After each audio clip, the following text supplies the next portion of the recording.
बगैर वारंट के अंदर जाना मुनासिब नहीं है। सही कह रहे हैं आप।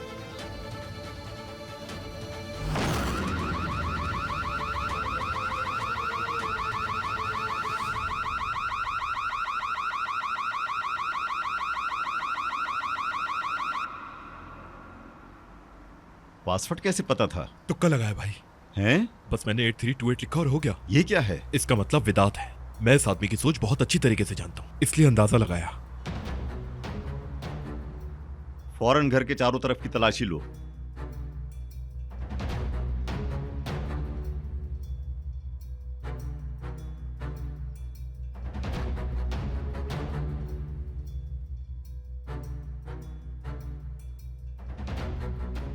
ये जगह अभी साफ की गई है। शायद खून के निशानात साफ किए हों। जरूर ऐसा ही हुआ होगा अली। देखो, सिर्फ ये हिस्सा साफ किया गया है।